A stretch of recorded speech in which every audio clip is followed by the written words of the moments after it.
de un profeta llamado Jeremías. ¿Se acuerda usted? El Señor, creo que en estos tiempos que hemos llamado finales, que aunque indudablemente llevamos ya varios años en saber que son tiempos finales, hermanos amados, el tiempo final para Dios puede ser muy cortito para Él y muy largo para nosotros. No sé si usted se ha puesto a pensar en eso, porque dice la palabra que para el Señor 1000 años es como un día. Entonces, si uno hace la proporción, y alguna vez la hicimos, usted puede notar que para Dios, si un día de 24 horas con 30 minutos y 30 segundos es como 1000 años para nosotros, un segundo de Dios puede ser 3 o 4 años. Yo no recuerdo cuánto era la aritmética que se hizo en esa ocasión, pero indudablemente nosotros tenemos que tener mucho cuidado, porque indudablemente para Él, usted oye las profecías, ¿usted cree que las profecías vienen de Dios, hermano? Bueno, hay profecías del alma. Hay profecías para enamorar. Aquí no se dan, gracias a Dios. Hay profecías que el doctor Ríos las bautizó como los buenos deseos de la Chepita. Los que vienen de esos tiempos se recordarán. Buenos deseos, pero no es palabra de Dios. Hay profecías que gracias a Dios es porque Dios está hablando y está usando la boca de una ungida o la boca de un ungido. Y uno percibe, hermano, tiene testimonio por su espíritu que Dios está hablando por medio de esa profecía. Indudablemente, en las profecías, no solo de esta congregación, sino en muchas congregaciones, muchas veces Dios está diciendo que el tiempo es corto. Pero puede ser 1 minuto de Dios y 30 años para nosotros. ¿Me está entendiendo?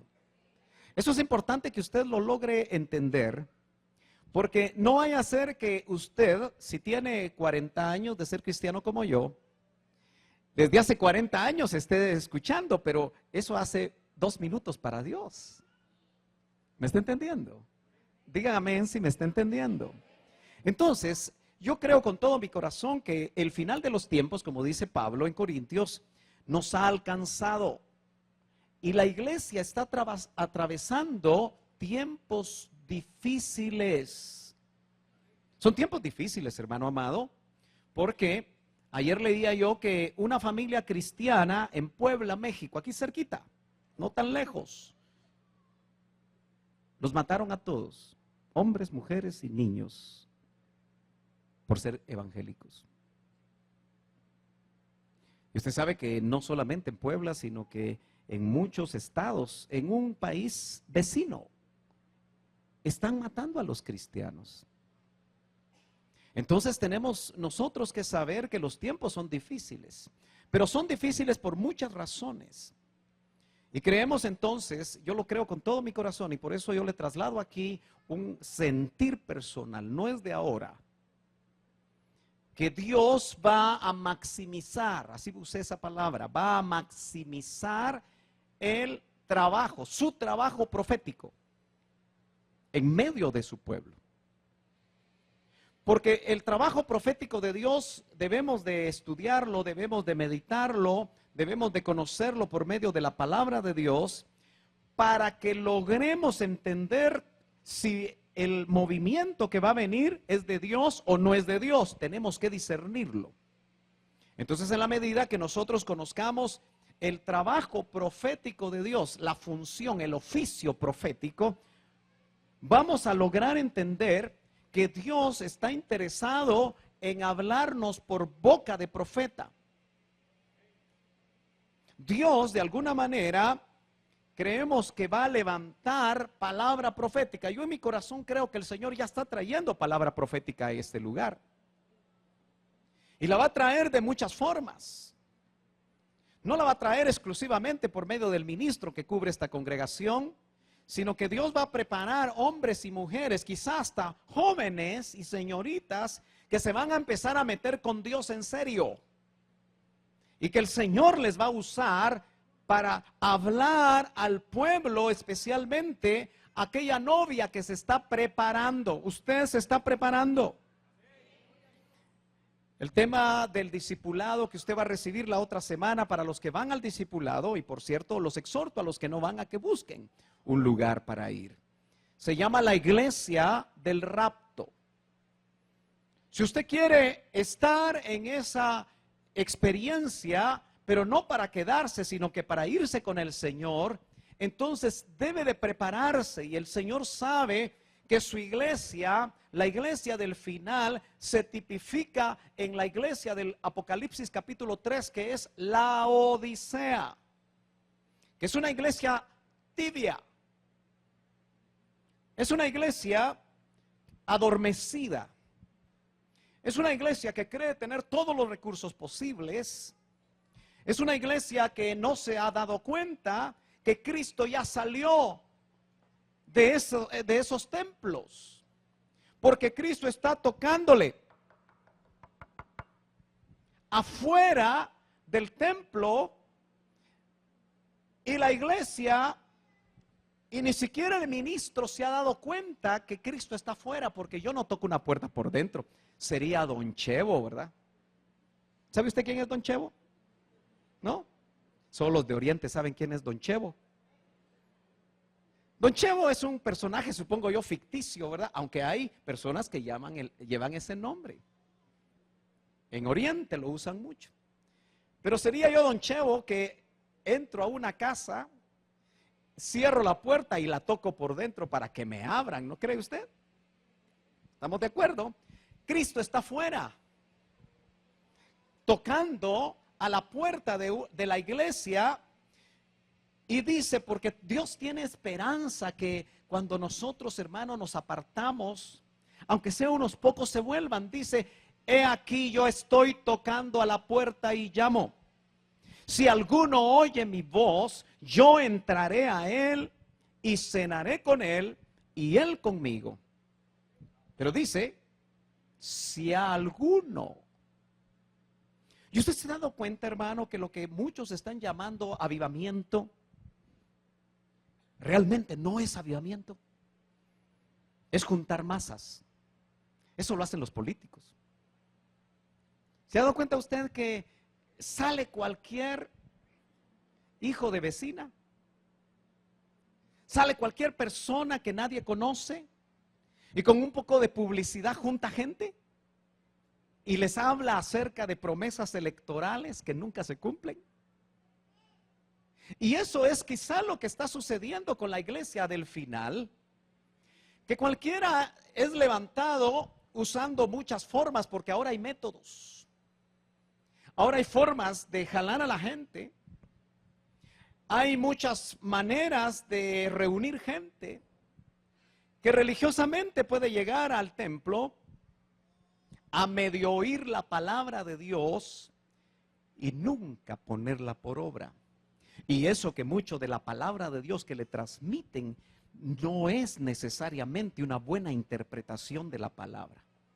Y sin embargo la mayoría de personas no se dan cuenta, no lo logran discernir, porque no se detienen a buscar en la palabra de Dios lo que Dios ha hablado desde hace más de 2000 años, porque el Nuevo Testamento fue escrito hace 2000 años casi.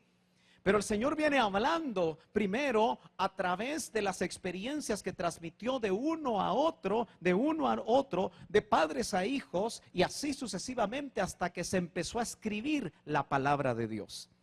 Entonces, si usted anhela ser la novia del Cordero, usted tiene que entender que la función profética de Dios va a tener que pasar por su vida. ¿Lo quiere o no lo quiera? Dios va a buscar formas que a usted de repente un desconocido lo va a ver en su trabajo, le va a decir, mire usted esto y esto y esto, y usted dice, shh, venga, no lo diga tan fuerte. ¿Usted cree que Dios puede hacer eso?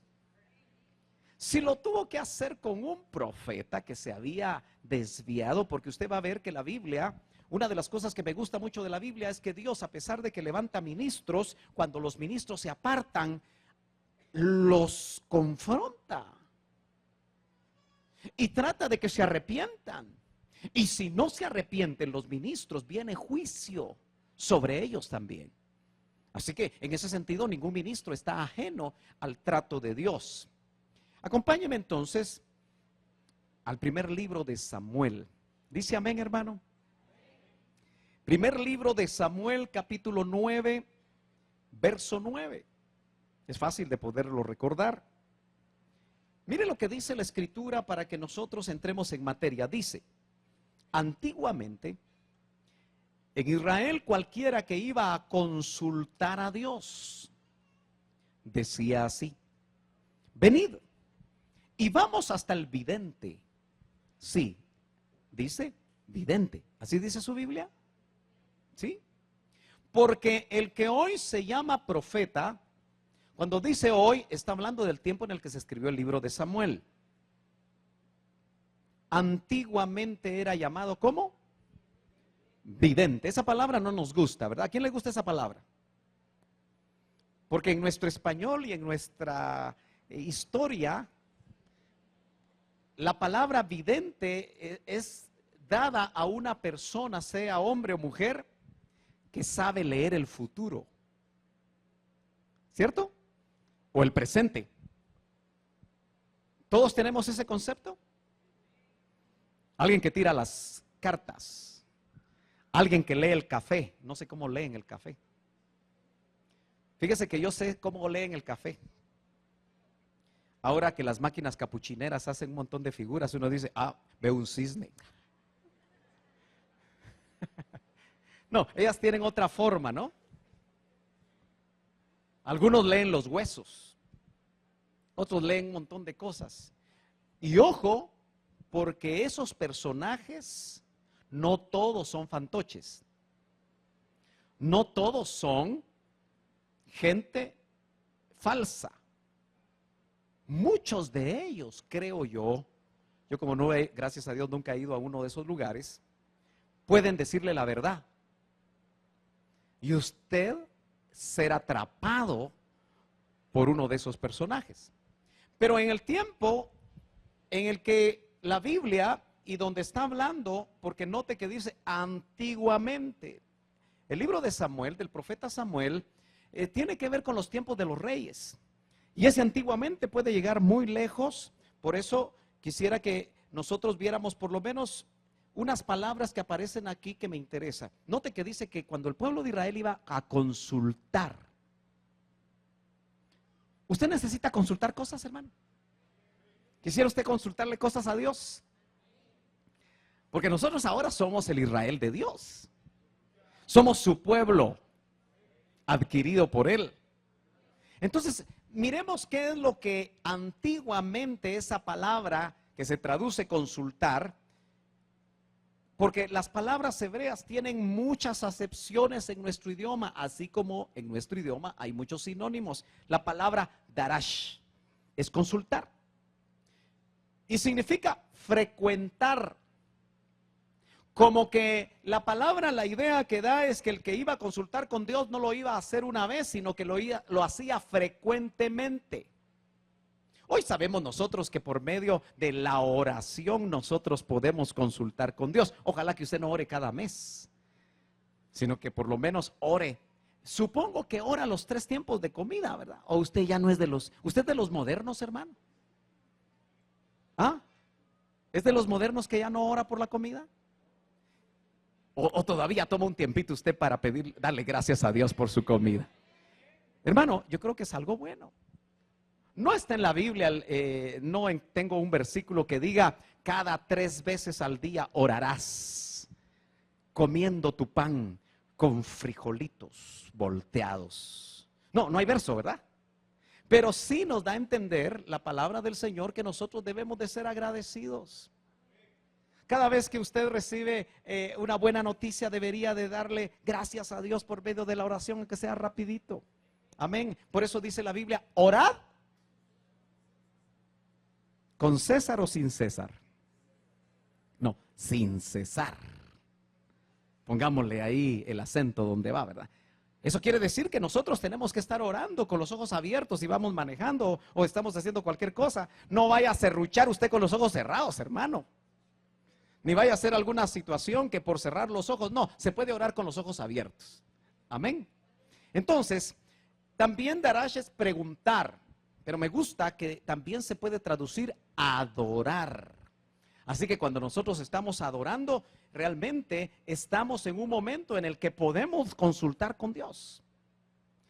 En búsqueda, o mejor dicho, en busca de, escudriñar, indagar, inquirir, mendigar. Me llamó la atención eso. Porque el que consulta a Dios lo debe hacer como lo hace un mendigo. Nosotros en Guatemala tenemos muchos mendigos, ¿verdad? En cada crucero hay uno que le pide. Y usted se da cuenta que dan lástima. Uno se siente mal. Pero si uno tuviera que darles a todos, se queda gafo. Se queda sin dinero. A menos que usted le dé 10 centavitos a cada uno, ¿verdad? Porque se va a encontrar por todos lados. Pero usted se ha dado cuenta que algunos insisten. Ese es el concepto. Que alguien que no tiene absolutamente nada y que necesita hablar con Dios, consultarle a Dios, eso es darash. Perseguir la respuesta, perseguir a Dios si usted quiere, ese es el concepto, es muy amplio. Pero la palabra vidente, esa palabra en el original es roe, así como la lee usted ahí. Pero simplemente en nuestro idioma roe es visión, de ahí viene vidente. Es alguien que tiene visiones, es alguien que ve de parte de Dios, pero no como los que, me imagino yo, a través de la historia se tergiversó y el enemigo, que siempre lo que Dios usa, el enemigo lo tergiversa. Eso es un principio. Todo lo que Dios hace, todo lo que Dios tiene para su pueblo, como en el caso de estos videntes, a los que Dios les daba visión para poder ver, indudablemente el enemigo lo cambió. Ahora, de esa misma raíz, fíjese que viene Ra. Note, de Roe viene Ra. Es de la misma familia de palabras hebreas y significa buitre. Se queda uno raro pensando, buitre. ¿Qué es un buitre? No voy a decir eso que dicen algunos, ¿verdad? Porque qué feo, ¿verdad? Sacaste y dice, echaste el ¿qué? No. ¿Qué es un buitre? ¿Ah? Es un ave carroñera, ¿verdad? Los buitres son grandes. Nosotros aquí tenemos los chiquitos, los sopilotes. No sé quién le puso sopilotes, pero los buitres son grandotes, ¿verdad? No sé por qué el buitre tiene el pescuezo pelado. ¿Se ha dado cuenta usted? Y viven en los desiertos y viven en los lugares donde hay animales muertos o animales que se mueren. Ellos llegan en la cadena alimenticia, el primero que come es el felino, ¿verdad? Mata al venado o mata al búfalo y lo último que queda, ahí llegan las hienas, los buitres. ¿Por qué se llama buitre? Algo que tiene que ver con ser vidente, porque el buitre anda volando y no bajo. Ese anda volando alto, porque tiene una agudeza visual y de lejos mira al conejito que no se comió y que dejó algo y se viene, ¿verdad? Más o menos como las águilas, solo que las águilas no son carroñeras. En ese sentido yo prefiero ser águila que buitre. Pero el concepto es agudeza visual. Dios le da agudeza visual a hombres y mujeres para un propósito profético. ¿Me está entendiendo? Claro, yo sé que usted no quiere ser Ra, ni tampoco yo, ¿verdad? Pero solamente es en la vista aguda. Entonces, debemos de estar nosotros enterados que Dios puede levantar y dar agudeza visual a alguien. De hecho, yo sé que aquí hay gente que mira. ¿Cómo son de tímidos los guatemaltecos, verdad? ¿Cómo hago yo para sacudirlos para que se despierten un poquito ustedes, hermanos? ¿Cree usted que hay gente aquí que tiene ojos? Yo conozco algunos. son meros tímidos. Y claro, en el desarrollo de lo que Dios da, uno no sabe. Por eso la instrucción es, vaya con el pastor. ¿Recibió usted algo de alguien? ¿Recibió usted algo de la iglesia? ¿Recibió algo que es importante, que no sabe de qué se trata? Llévelo al pastor para que lo discierna. Y de esa manera usted va a ver cómo el Señor va a ir desarrollando, porque son dones. ¿Cuántos dicen amén? Yo no sé si usted quisiera que yo le hablara de cómo hacer plata, hermano. Yo quisiera probar un día, de repente un domingo traigo un mensaje de esos. A ver si usted despierta y a ver si se pone así contento. No, ¿verdad? Mejor con esto. Porque esto es lo que Dios quiere hacer para prepararnos. Usted ya mire, en el sentido que me va a lograr entender, Dios quiere darle agudeza visual y ya se la dio a algunos. Y están viendo, pero a veces se asustan. Dice, ¿será mío o será de Dios esto? Yo me recuerdo esa agudeza visual que Dios le dio al hermano Otto. Y él nos contaba algunas experiencias. Porque a veces él sentado donde estaba, se fijaba en una persona y lo miraba como cordero. De repente lo miraba bien y se había transformado en lobo. Entonces él sabía que esa persona era un lobo vestido de piel de oveja. Pero es visual. ¿Me está entendiendo? El ministerio profético es visual. Ahora, yo quiero hacer un recorrido hasta donde el Señor me permite esta mañana con lo que es el ministerio profético. En ese verso también aparece la palabra profeta. Esa no es roe, es naví. Es difícil el hebreo, yo no lo pronuncio bien, pero en realidad me interesa para que usted haga diferencia que cuando dice que antiguamente al que se le llamaba vidente, ahora se le llama profeta, al roé se le llama naví. Y Naví es un hombre inspirado, obviamente por Dios. Note que el vidente es uno que mira, el profeta es uno que indudablemente mira, pero de parte de Dios. Lo que me llamó la atención es que también aparece la palabra Nevillá, que es una mujer inspirada. Eso me indica que hay mujeres que miran. Hay mujeres que son inspiradas. Yo encuentro más mujeres que miran que hombres, fíjese. Aquí vendrá la pregunta, ¿podrá una mujer ser profeta en el ministerio profético? Yo en lo personal creo que sí. Pero como esos ministerios son pocos, debe haber pocas y las levanta Dios como Él quiere. Pero indudablemente vemos mucha más profusión en ese ministerio, hablando en el ministerio genuino de parte de Dios, en hombres que el Señor levanta. Muy bien. Veamos entonces cómo el Señor, el Padre, ejerce ese trabajo profético, esa función profética desde el mismo Adán. Solo que ahí no le levantó profeta, sino que él hizo el oficio profético.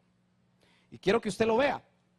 Cuando fue creado Adán y Eva, vemos que ese oficio profético lo realiza el Padre. ¿Por qué? Lo vamos a ver nuevamente en los versos que se encuentran en el capítulo 3, del verso 8 en adelante.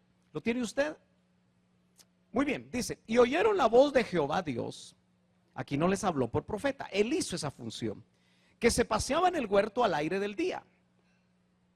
Y Adán y su esposa se escondieron. ¿Sabe usted que cuando la función profética de Dios empieza a actuar, la gente se esconde? Y a veces lo que hace es esconder lo que tiene adentro. ¿Cuántos saben que tenemos algo que esconder? ¿Tiene usted algo que esconder? Hey, ¿tiene usted algo que esconder? ¿Cree que no hay nadie en este lugar que no tenga algo que esconder? Qué pregunta más difícil, ¿verdad? ¿Alguien no pecó hoy? ¿Alguien vino aquí y desde que se levantó no ha pecado? ¿Ah? Hey, levánteme la mano. Uno no ha pecado, dice. A veces no tenemos claro el concepto de pecado. Es que pecado no es irse a acostar con la mujer de otro. Solo tu mirada ya te hizo pecar si tu mirada, si tu ojo no es bueno. ¿Sí o no?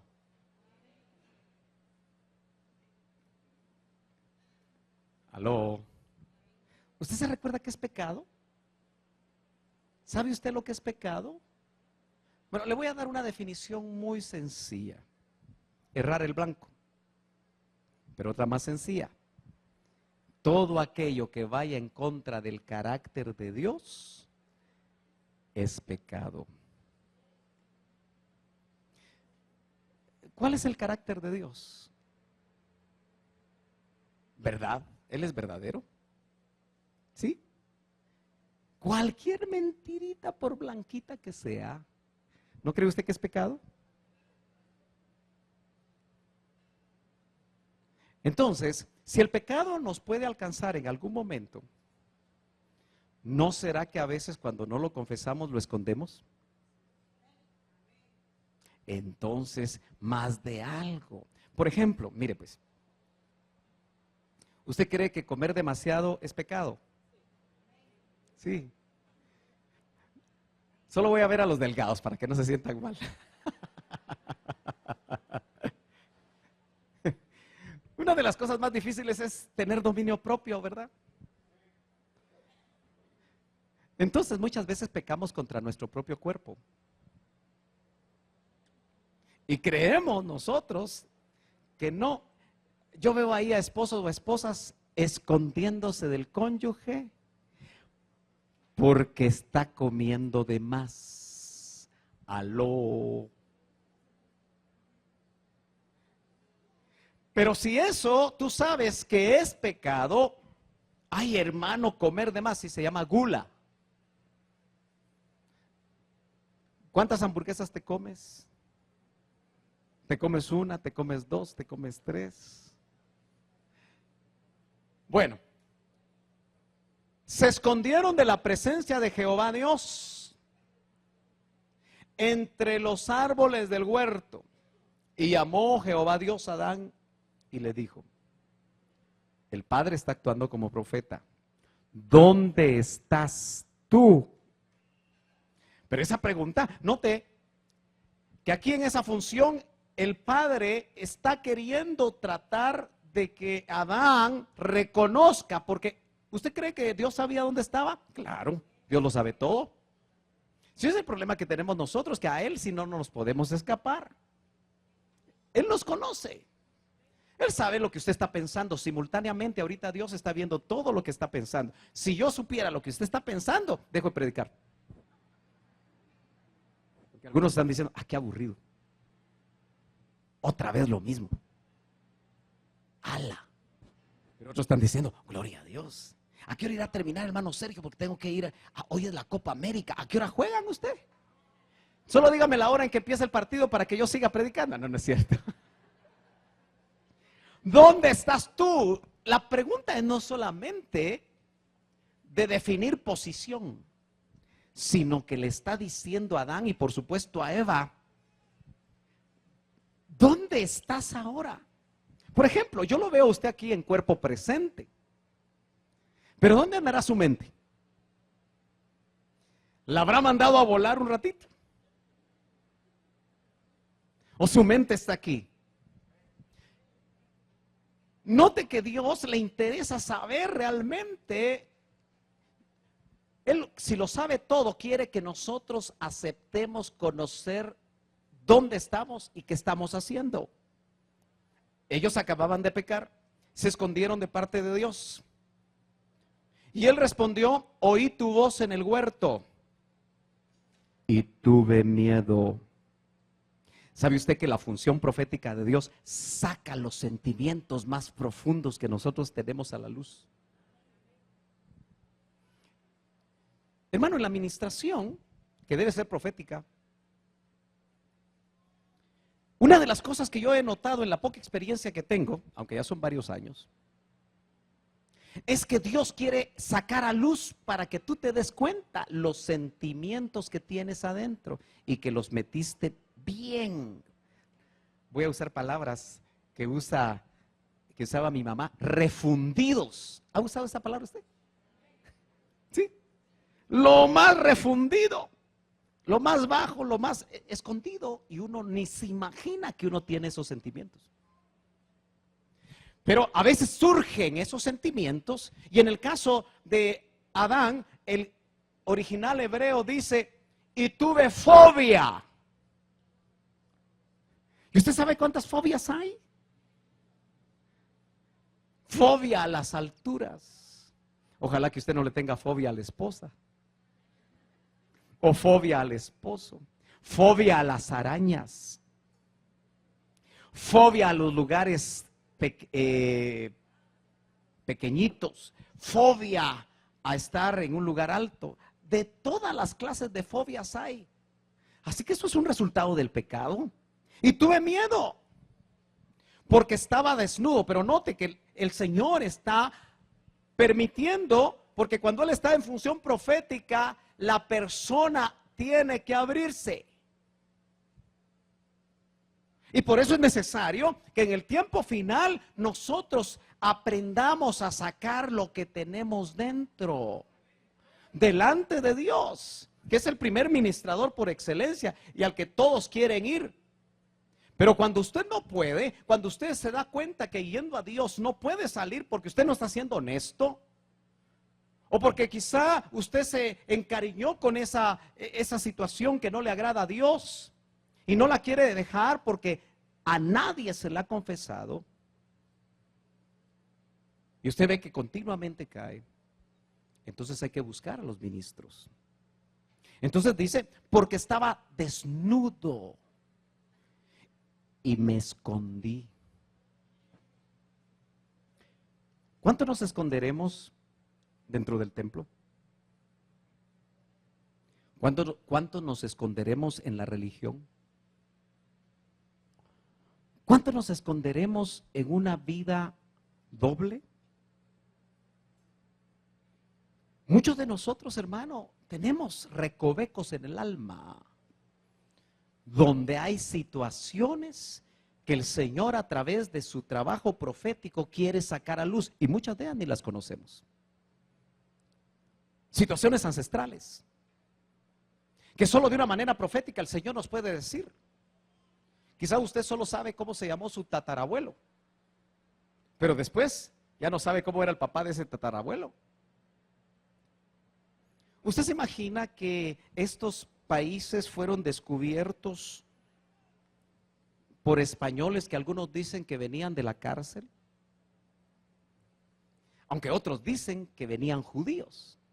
Bueno, yo no sé qué venía en la Niña, la Pinta y la Santa María. Ya ve que gané mis estudios sociales. 1492. ¿Qué más quiere?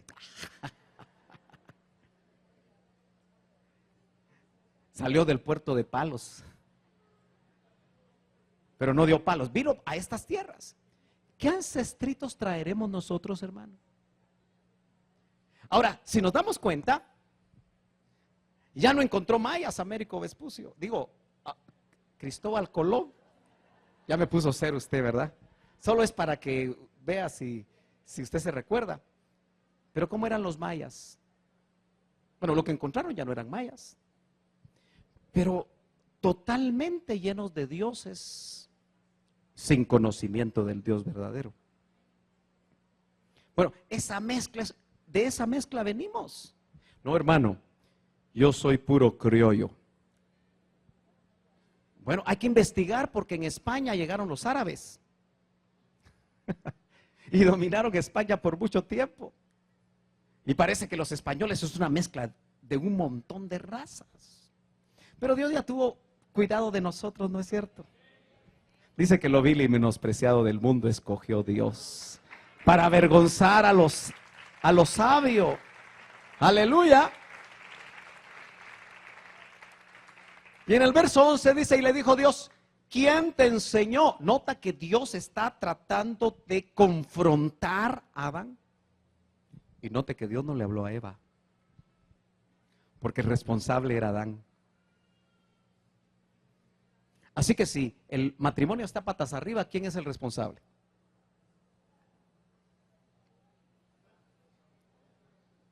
¿Ah? La cabeza.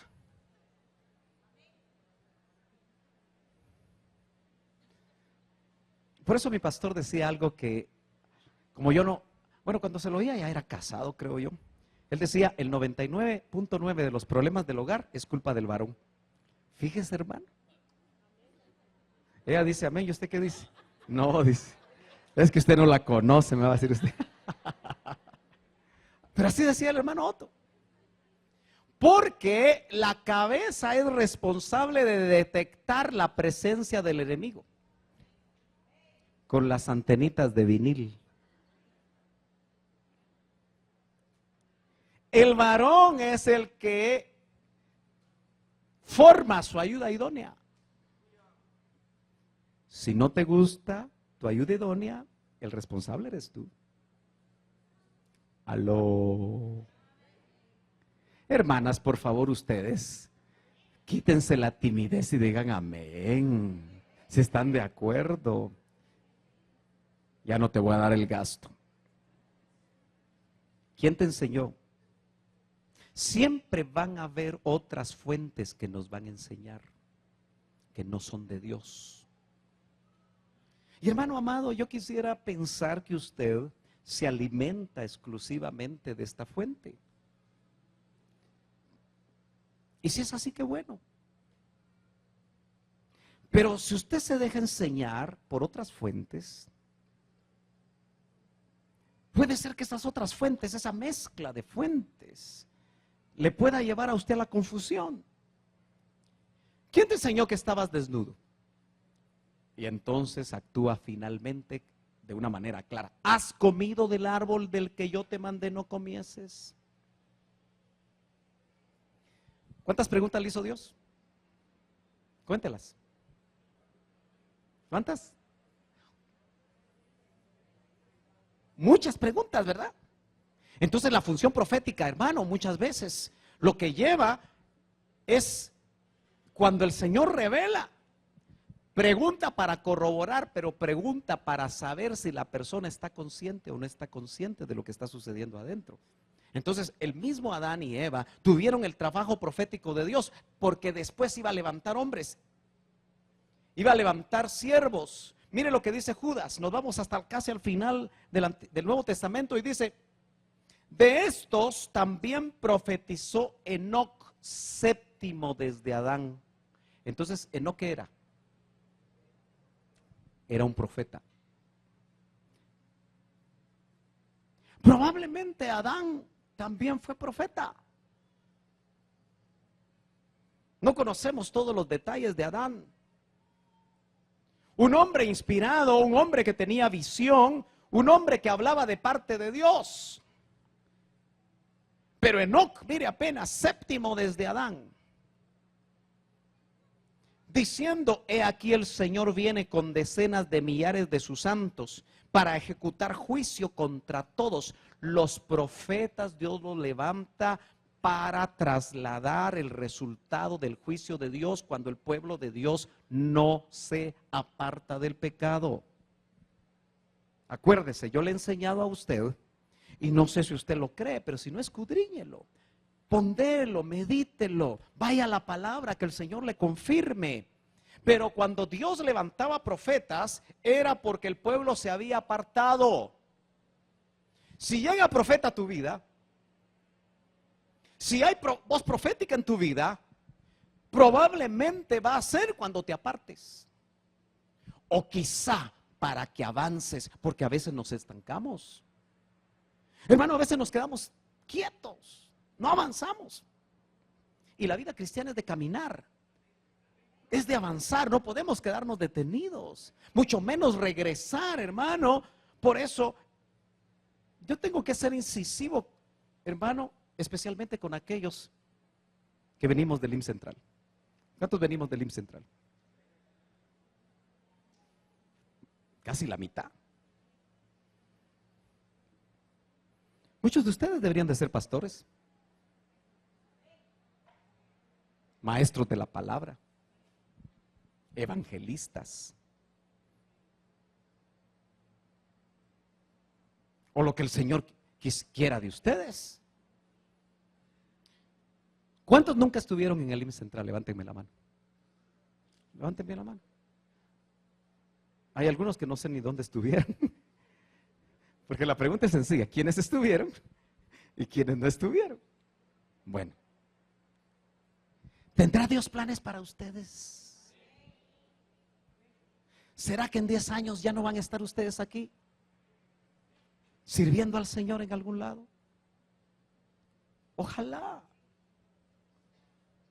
Porque si siguen viniendo y en 10 años siguen sentados en la misma silla y actuando de la misma manera,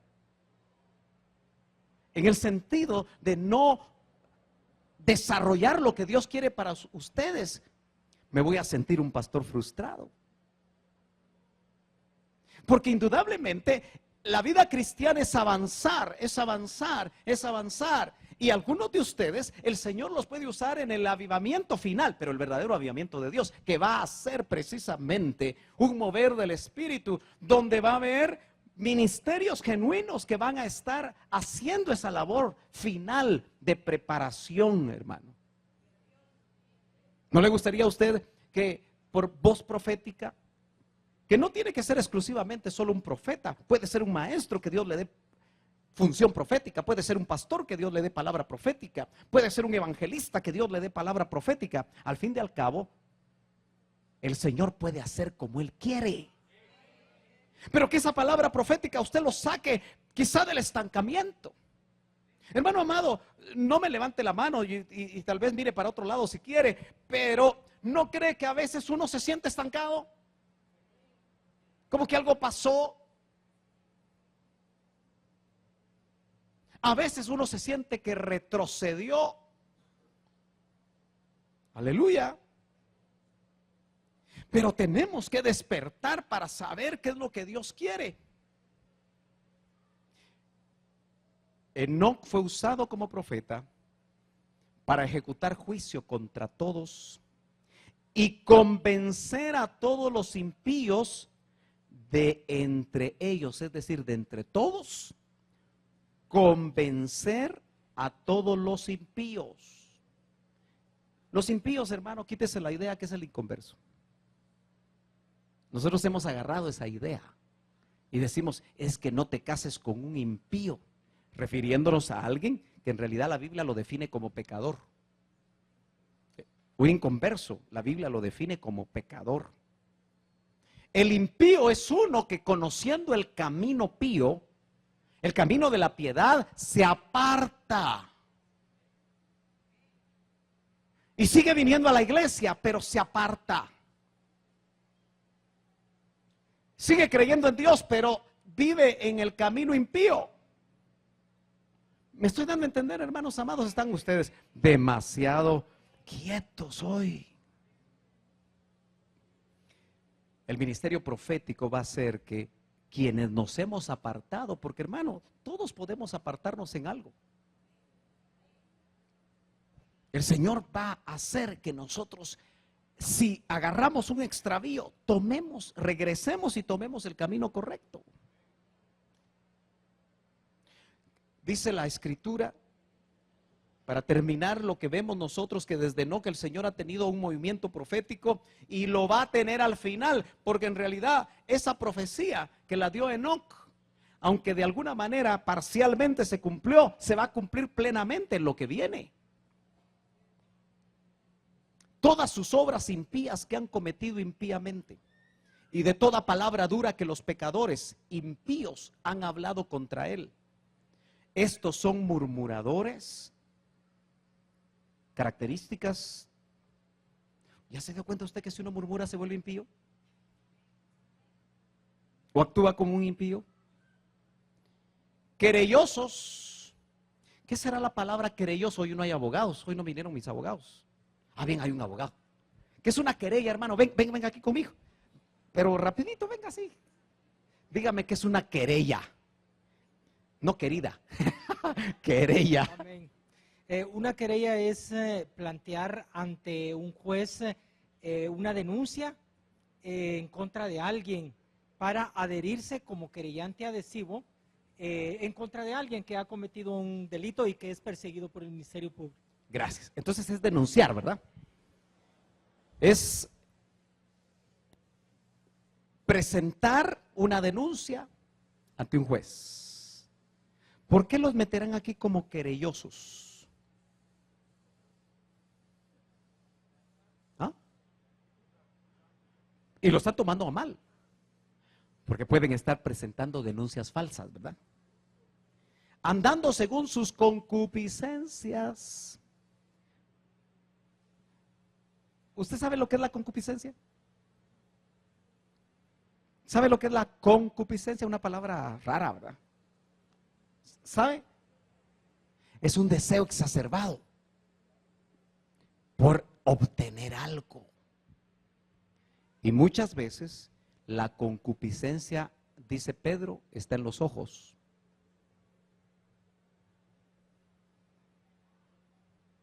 Y dice la concupiscencia de los ojos.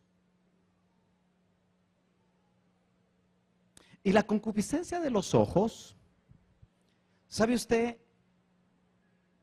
que muchas hermanas detectan a un hermano que tiene concupiscencia? Hermanas amadas, ustedes pueden detectar a un joven, a un casado que es concupiscente. ¿Sí? ¿Lo pueden hacer? ¿Y por qué entre hombres no se ve mucho eso? ¿Usted ha visto cómo miran los hombres? Hermanas amadas, ¿las miran a veces feo a ustedes aquí en la iglesia? Mire, a veces.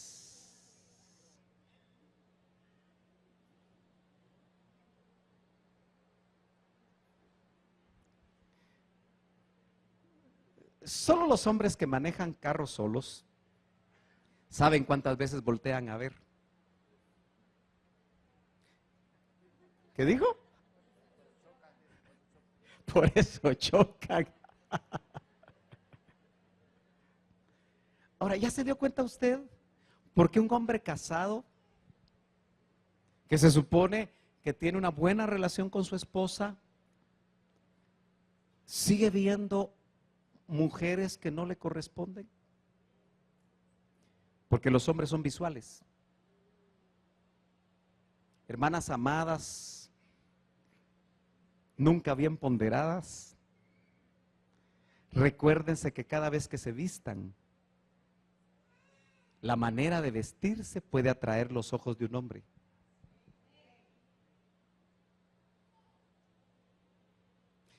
Por esa razón hay que ser cuidadosas.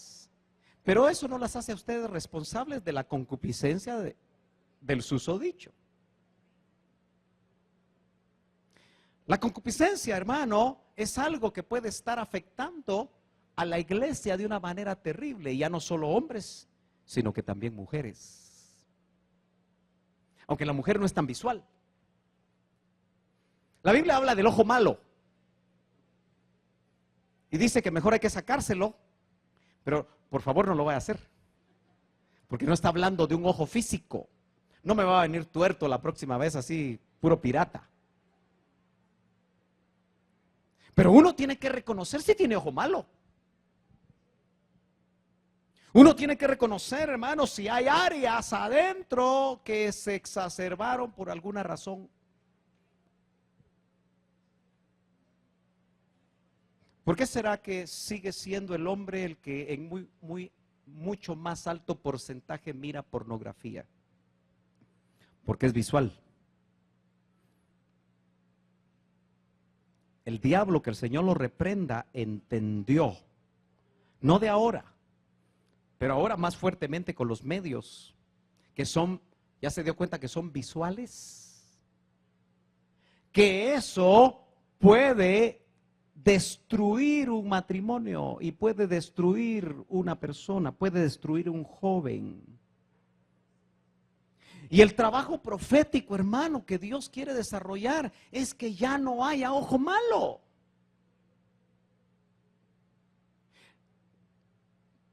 Que las mismas hermanas, ¿sabe por qué yo hago preguntas tan directas? Para que todos pongamos las barbas en remojo. Y si no tiene barba, que le salga y después la meta en remojo. Que usted mismo puede estar en la iglesia viendo lo que no tiene que ver.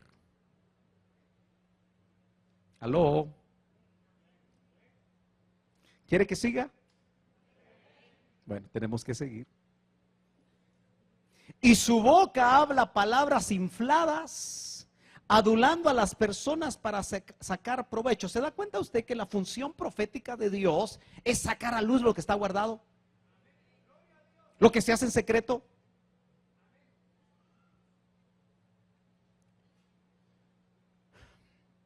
Yo nunca me había dado cuenta que Abraham, la Biblia lo llama profeta.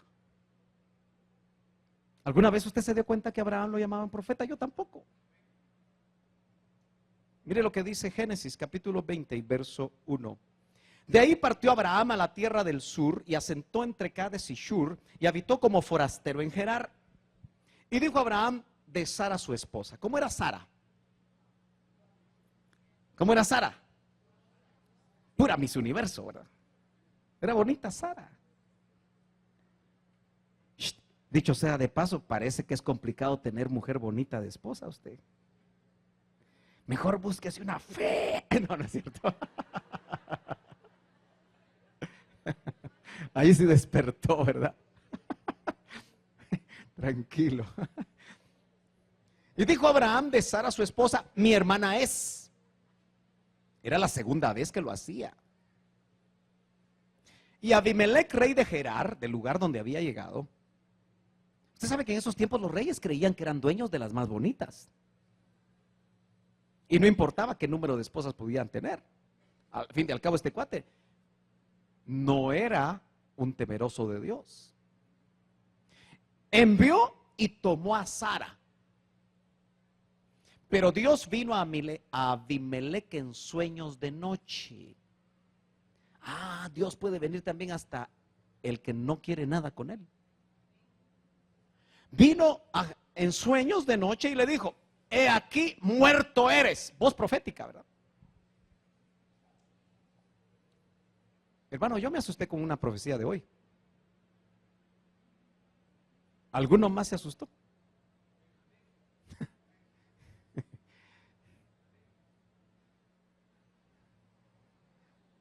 Porque hay veces que Dios pone un alto. Cuando no queremos dejar aquellas cosas que no le agradan a Dios. Y Él nos está preparando para hacer una iglesia sin mancha y sin arruga. He aquí muerto eres. ¿Le gustaría esa profecía a usted? A causa de la mujer que has tomado.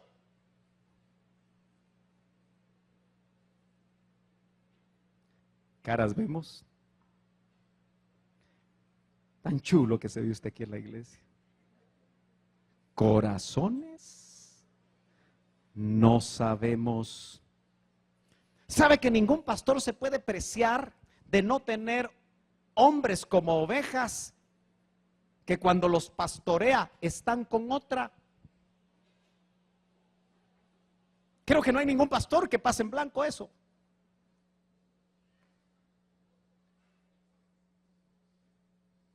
Entonces, ¿qué tal le parecería una profecía? Muerto eres a causa de la mujer que has tomado, la cual es casada con marido. Y ojo, esto no era la ley de Moisés. Esto es Dios hablando de lo que a él le agrada. ¿Se da cuenta usted que no había ley de Moisés? Porque eran los tiempos de Abraham. Hermano, dígame si me está entendiendo. Esos detalles yo se los afino para que usted se dé cuenta que esto no es ley, porque mucha gente cree que todo el Antiguo Testamento es ley. No, la ley se le fue dada a Moisés. Entonces a Dios nunca le ha agradado el adulterio. Y es tan fuerte el adulterio como la fornicación, que vemos que en esa economía Dios lo castigaba hasta con la muerte física. Si eso fuera así, ¿usted cree que habría adúlteros? Siempre hay. Pero Ishkamik. Pero ¿qué clase de muerte puede venir a alguien que tiene eso oculto?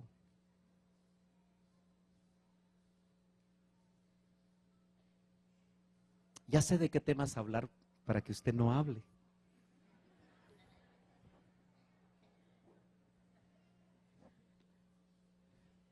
Mas Abimelech no se había llegado a ella, es decir, no había tenido relaciones con ella, no había consumado el adulterio. ¿Sabe que hoy hay gente cristiana masticando chicle cometiendo adulterio? ¿Sabe que hoy hay jóvenes y señoritas también cometiendo alguna clase de pecado? Se volvió común, se volvió cultural. Todo mundo lo hace. Pero que quien quiere consagrarse al Señor puede detener eso. Y si el pecado te alcanzó, hay misericordia de parte de Dios. Hay restauración de parte de Dios. Aleluya. Porque eso es lo lindo de este tiempo de gracia. En la ley, Ishkamik. En la gracia hay consecuencias hasta que el pecado no se confiesa. No se había llegado a ella y dijo, Señor. Eso me indica que hasta el inconverso puede apelar a Dios como no va a apelar el Hijo. Matarás también la gente justa. No me dijo él, mi hermana es que aquí el bandido de Abraham, después me voy a reconciliar con él, era segunda vez que por salvar el pellejo decía que su esposa era su hermana.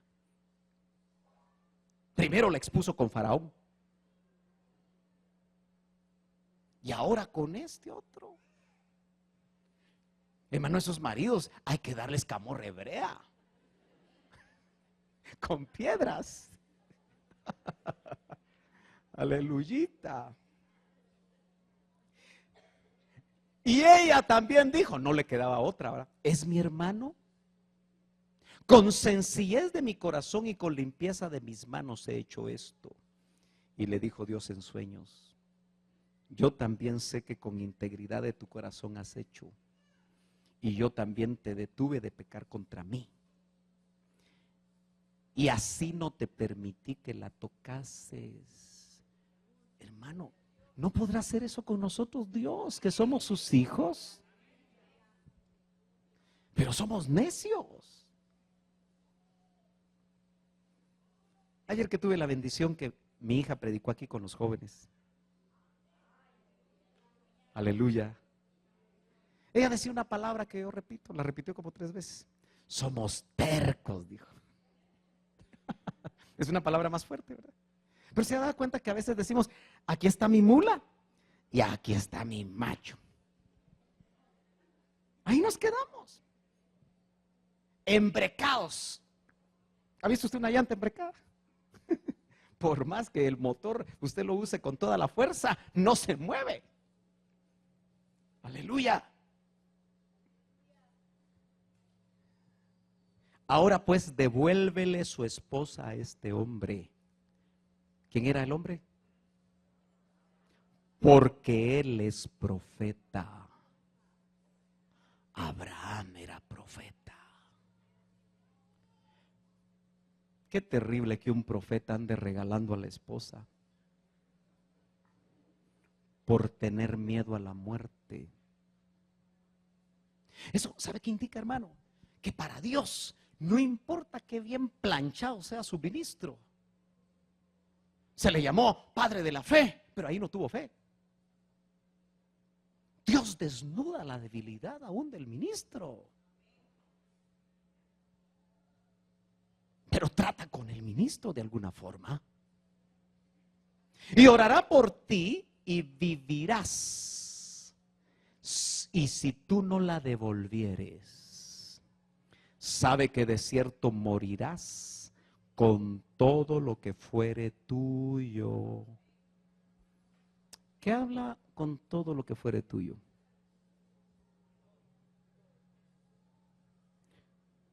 ¿No será que tu escasez es por pecado, hermano?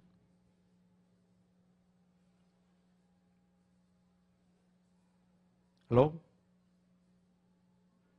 ¿No será que tu enfermedad puede ser por pecado? Por cosas que se han escondido, que se han guardado. Hay que chequear el campamento. Hay que ver qué es lo que está sucediendo. Hoy el almuerzo me dijeron que va a estar tarde, hermanos. Así que déjenme avanzar otro poco. Veamos a Aarón el profeta. Éxodo 7:1, y Jehová dijo a Moisés: mira, yo te he constituido Dios. Solo que en su Biblia está con minúscula, ¿verdad? B minúscula, ¿sí? Como en este programa no me tiraba la minúscula, puse entre paréntesis Dios con minúscula. ¿Estamos de acuerdo? Para que usted no se me confunda. ¿Tiene Dios ministros que los pone como Dios con D minúscula? Qué grueso, hermano. Y Dios con D minúscula para Faraón. Y tu hermano Aarón será tu profeta. Tú dirás todas las cosas que yo te mande, y Aarón tu hermano hablará a Faraón. Un profeta habla de parte de Dios.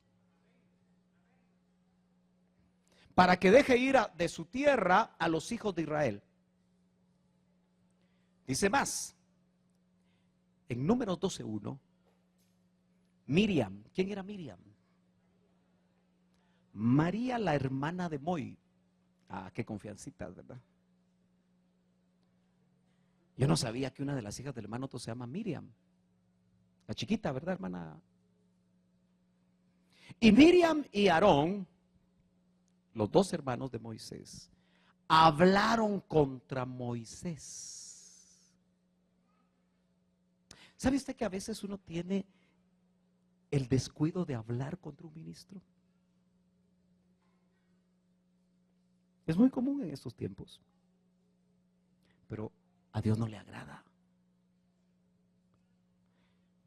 A causa de la mujer etíope que había tomado, porque él había tomado mujer etíope, la Cusita.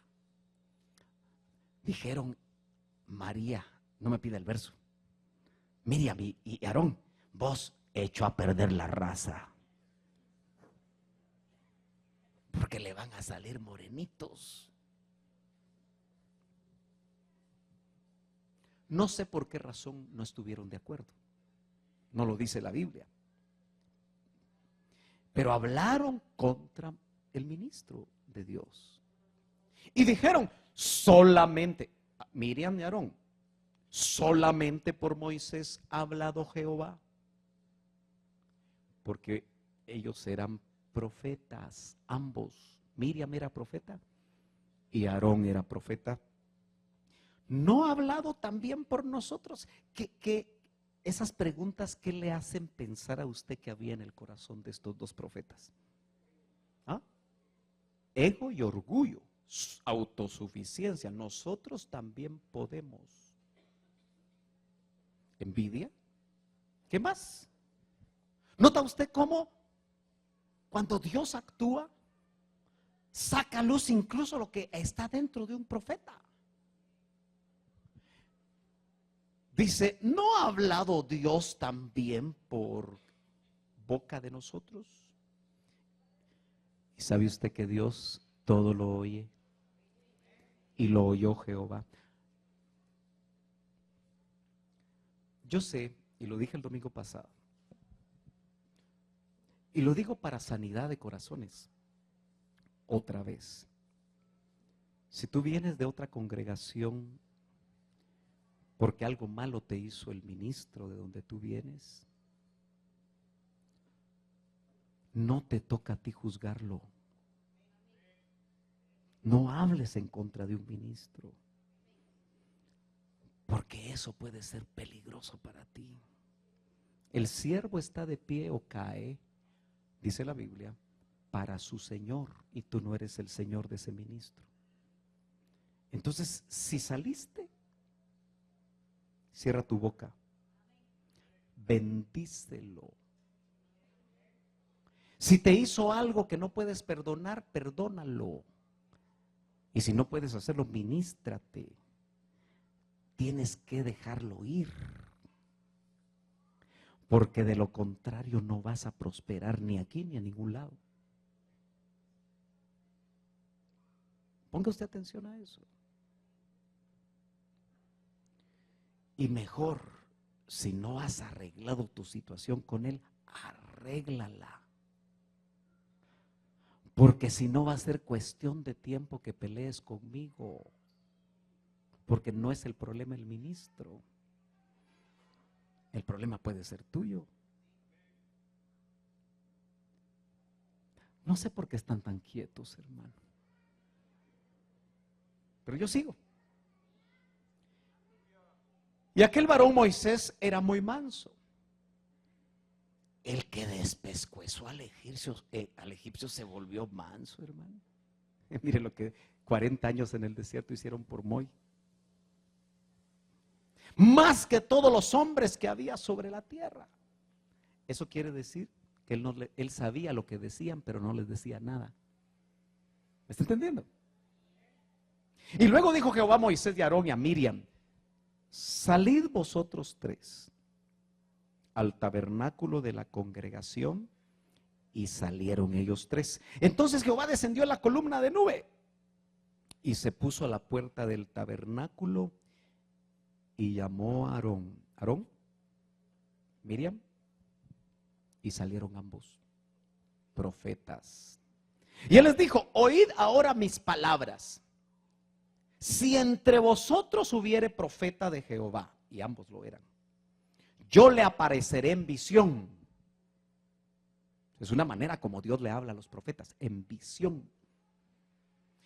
En sueños hablaré con él. Dos características de los profetas de Dios del Antiguo Testamento. No así a mi siervo Moisés, que es fiel en toda mi casa. Boca a boca hablaré con él. ¿Nota la diferencia? Moisés era más que profeta. Y claramente, y no por figuras. Quiere decir que al profeta le habla por figuras, porque a veces el sueño no lo entiende, y a veces lo que mira la visión tampoco le entiende. Y verá la apariencia de Jehová. ¿Por qué pues no tuviste temor de hablar contra mi siervo Moisés? Entonces el furor de Jehová se encendió contra ellos y se fue. Mi interés en este pasaje es conocerlas, cómo funciona el profeta de Dios, pero también cómo corrige Dios a sus profetas. Dios prueba por medio de profetas a su pueblo. Veamos esto, Deuteronomio capítulo 13, verso 1. Dice: cuando se levantara en medio de ti profeta o soñador de sueños, y te diera señal o prodigio, y se cumpliere la señal o prodigio que él te dijo, diciendo: vamos en pos de dioses ajenos que no conociste y sirvámosles, no darás oído a las palabras de tal profeta ni al tal soñador de sueños. ¿Se podrá levantar en estos tiempos profetas que lo que te dicen se cumple, pero después te llevan a hacer prácticas que no le agradan a Dios? Hermanos, a mí me llamó mucho la atención que el movimiento evangélico aquí en Guatemala y en el mundo es apostólico y profético. hay un profetismo vasto. Todo mundo es profeta. Le conté que aquí vino un joven que había sido egresado de una escuela de profetas. Y ahí en la puerta me dijo: hermano, yo soy profeta. Me llamo fulano de tal. Y yo decía: ¿qué pata puso este huevo? Pero yo seguí oyendo. Pero como uno piensa, ¿verdad? Y discierne. Usted me puede usar para lo que usted quiera. Ah, bueno, le dije. Bueno, seguí viniendo a la iglesia y vamos a ver. Nunca más vino. Gracias a Dios. Porque el problema es que con un título de escuelas hechas por hombres, uno se quiera presentar como algo que solo el Señor puede confirmar en la vida de una persona. Puede ser que tengas tus lances proféticos tú, pero eso no te hace profeta todavía. Puede ser que uno sea didáctico en la enseñanza de la palabra, pero eso no lo hace maestro de los 5 ministerios. ¿Me estoy dando a entender? Se tiene que ver con el tiempo, qué es lo que esa persona, pero a donde yo lo quiero llevar, hermano amado, es que qué casualidad que entre tanto profeta que hay en estas iglesias, cada vez hay más pecado en esas iglesias. Entonces yo me pongo a meditar ya con lógica, si usted quiere. ¿Habrán verdaderos profetas ahí? Puede ser que hasta esos mismos profetas le digan: mira vos, no es malo lo que estás haciendo. Dice Dios que está bien que hagas eso. Entonces lo que está haciendo es que aunque la señal se cumpla, pero te está apartando de tu relación con Dios. La Biblia dice: no pongas oído a ese profeta. ¿Me está entendiendo, hermano? Porque Jehová vuestro Dios os prueba para saber si amáis a Jehová vuestro Dios con todo vuestro corazón y con toda vuestra alma. En pos de Jehová vuestro Dios andaréis, y a él temeréis, y guardaréis sus mandamientos, y escucharéis su voz, y a él serviréis, y a él seguiréis. Y el tal profeta o soñador de sueños ha de ser muerto. Hermano, yo le doy gracias a Dios que no estamos en esos tiempos. Pero me pongo a pensar: ¿cuántos ministerios ya están muertos? Y la gente no se ha dado cuenta que Dios ya los enjuició. ¿Te acuerdas tú de aquel sacerdote llamado Elí? Él siguió siendo sacerdote, sumo sacerdote. Y permitía que sus hijos hicieran las barrabasadas que hacían. Se acostaban con las mujeres a la entrada del tabernáculo. Y Elí, que ya se había quedado ciego, pero este estaba ciego de los ojos de afuera y de los de adentro. Dios tuvo que traer juicio. Y usted conoce lo que sucedió con Elí.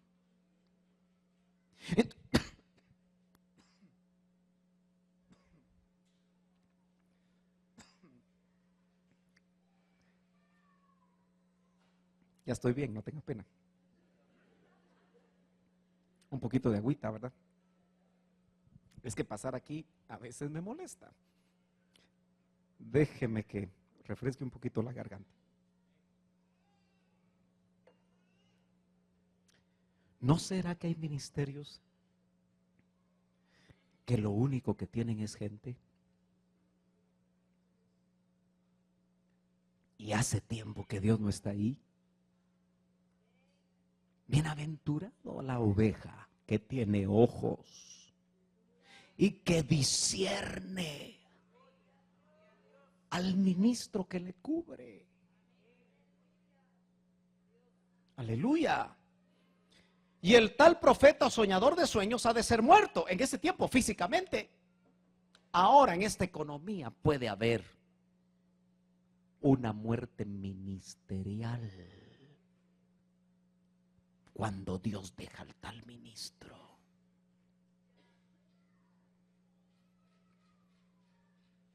Creo que a usted ya no le afecta lo que le decían antes, ¿verdad?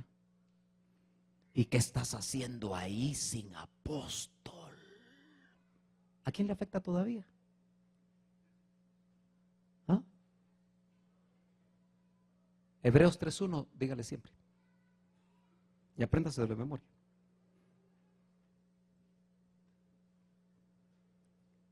Porque cuando no hay un apóstol visible, el que te cubre es el que cubre al que cubre y este cubre al que está abajo. El apóstol de nuestra fe se llama Jesús. Y creemos en verdaderos ministerios apostólicos, por supuesto. Solo que cada vez son menos.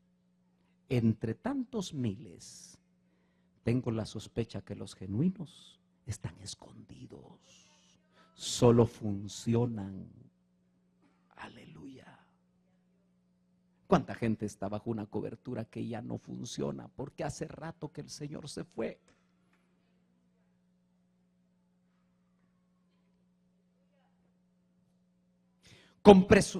Mire, otra cosa que en el verso 22. Desde el 20 vamos a leer, dice, pero el profeta que tenga la presunción, porque aquí hay que descubrir lo falso, de hablar una palabra en mi nombre que yo no le haya mandado hablar. Usted ha visto que hay ministros que a cada rato dicen, Dios me dijo, Dios me dijo, Dios me dijo, Dios me dijo, Dios me dijo. Ay, Dios mío, desayunan, almuerzan y cenan con Dios. Qué bueno si fuera así, ¿verdad? Pero qué peligroso es decir, Dios me dijo, Dios me dijo. Pero el profeta que tenga la presunción de hablar una palabra en mi nombre que yo no le haya mandado hablar, o que hable en nombre de dioses ajenos, el tal profeta morirá. Y si dices en tu corazón, qué pregunta más bonita, ¿verdad? ¿Cómo conoceremos la palabra que Jehová no ha hablado? Eso lo queremos saber todos, ¿verdad? Cuando un profeta habla en el nombre de Jehová y no acontece tal cosa, lo que dijo, ni se cumple, es palabra que Jehová no ha hablado. Solo con eso ya están descalificados un montón.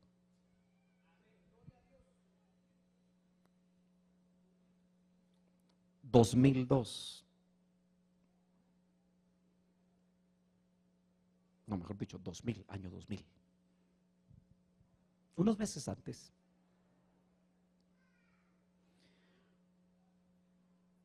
y unos 2 años antes se desató un furor en el mundo por el Y2K. ¿Quién se acuerda de eso? Algunos de ustedes no habían nacido. ¿Dónde está Abel? Sí habías nacido, ¿verdad, Abel? Ah, qué bueno. Es que Abel cada vez se quita los años. Y2K. Ya ve que su pastor algo aprende. ¿Qué era lo que habían dicho? Que en el 2000 se paraban todas las computadoras. Bueno, aquí de todas maneras no había problema, ¿verdad? Pero en esos países superindustrializados estaban en pánico. Porque no iba a haber electricidad. No iba a haber un montón de cosas, según ellos. Y los púlpitos de casi todas las iglesias del mundo, los pastores cayeron en la trampa de predicar el Y2K. Aquí en Guatemala, porque yo tengo memoria, hermano. La gente en ese tiempo, hace 16 años, pagó 100 quetzalitos. Y llegaron 2000 personas a oír a un ministro que dijo que todo se terminaba en el 2000.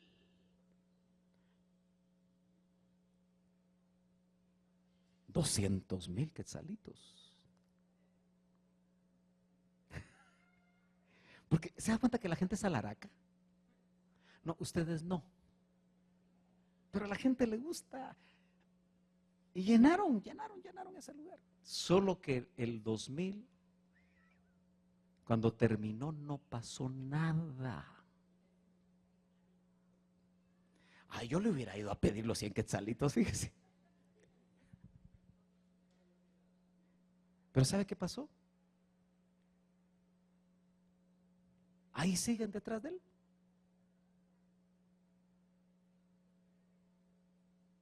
Qué delicado, hermano. Hablar con presunción de algo que todavía Dios no ha dicho. Por eso yo prefiero el consejo de mi pastor y se lo traslado por si le sirve. El que fecha se equivoca. Así que nosotros no podemos fechar.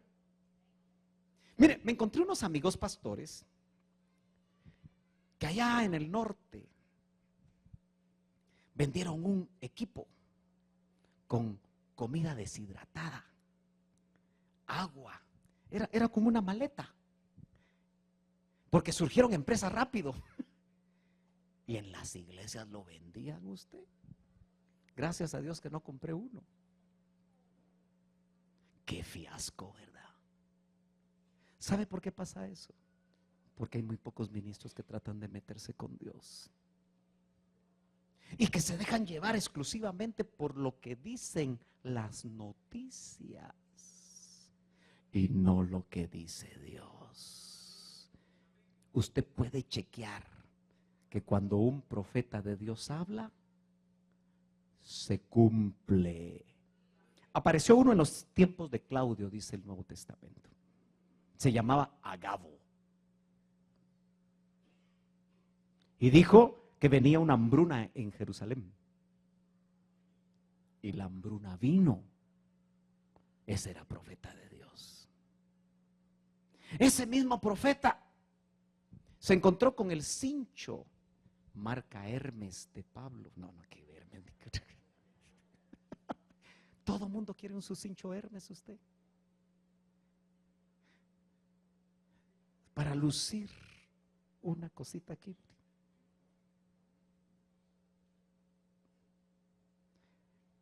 Y dijo, ¿de quién es este cinto? Y se amarró, no sé cómo se amarró, con el cinto. Así harán con el dueño. Y Pablo, que él era el dueño, dijo sí. En todas las ciudades me dicen lo mismo. Qué bonito cuando en todas las ciudades hay profetas, de ahí a donde vayas. Ahí te van a hablar lo mismo.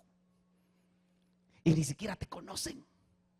Pero él, usted sabe que quiso ir y cumplir el plan de Dios. Ahí el profeta no quedó mal porque se cumplió lo que dijeron. Cuando llegó a Jerusalén lo agarraron y lo apresaron. Quiere decir que hay cosas que te puede decir un verdadero profeta de Dios que tú decides de todas maneras porque ya Dios te habló, que es parte de tu plan. Ya es la una, hermanos. ¿Termino ya? Sí, ya es tiempo de terminar, ¿verdad? Ya hay comida. No, termino. Pero el profeta que tenga la presunción, bueno, eso ya lo dije. Déjeme terminar aquí. Ya me puso usted nervioso. Ya terminé, hermano.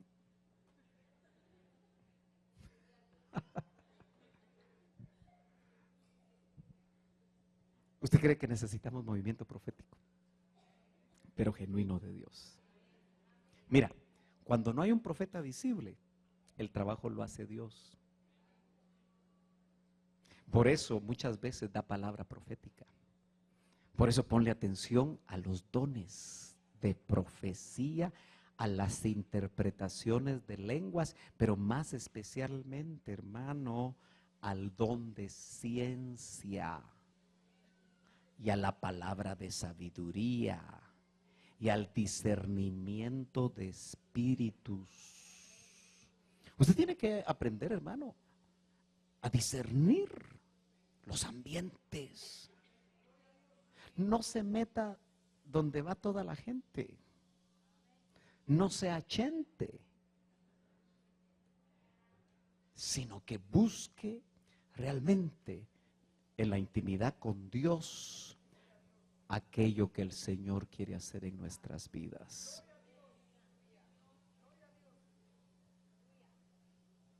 Todos los que estamos aquí necesitamos función profética de parte de Dios. Que Él nos revele. Mire, hay cosas que nosotros sabemos que tenemos que entregar. Pero hay otras que no las sabemos. Por eso póngase de pie, porque ya terminamos. Y yo lo quiero invitar a usted a que en este día